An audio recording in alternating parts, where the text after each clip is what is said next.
So up and down we go, and certainly we are going up the roller coaster hill today in terms of temperatures. 79 warm degrees. The record happens to be 82 from just last year on this day, 2022.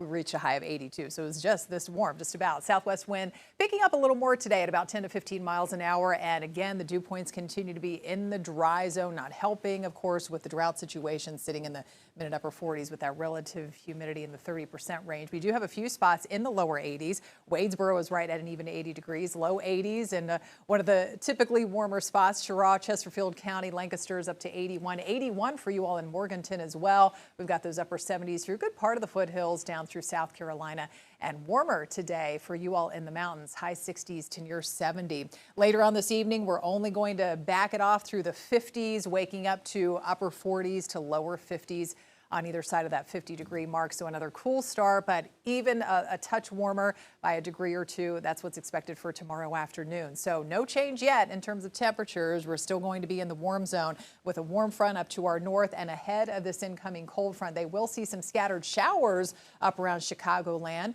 and up around the Great Lakes and into sections of Missouri as well. And we will be tracking a little bit of that much needed rain by the end of the week and heading into the weekend. But tomorrow, still nice and dry and sunny. I'm forecasting about 80 degrees, so that would break the record of 79, also from really not that long ago, back in 2020. Consider this, though, the average high should only be in the mid-60s, so we are soaring well above that once again.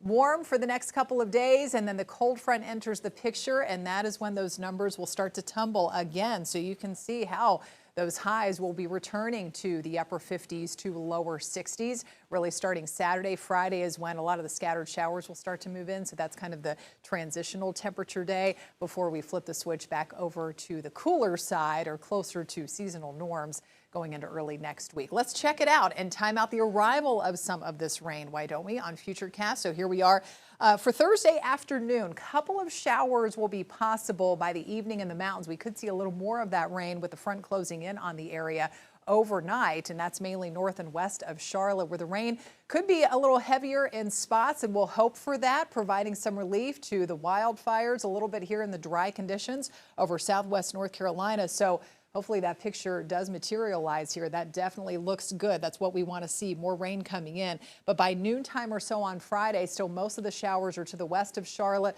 We'll see a few of those crossing over the area by later in the evening. And then Saturday, clouds may hang on with the front trying to push to the south, but it may stall. And with this wave of low pressure, we could see a couple more showers working back in from the south and west by Sunday. But early next week, it's back in the dry zone. We will go with those cooler temperatures. All in all, still not expecting the good widespread soaking, obviously, that we need here. Only a few tenths of an inch of rain possible. We could see some isolated higher totals depending on where maybe some steadier rain sets up either south and closer to that stalled front and down over parts of South Carolina or up in the mountains. So turning a little more unsettled by the end of the week. Before that, though, again, the warm up continues, and then we are back on the cooler side by this time next week.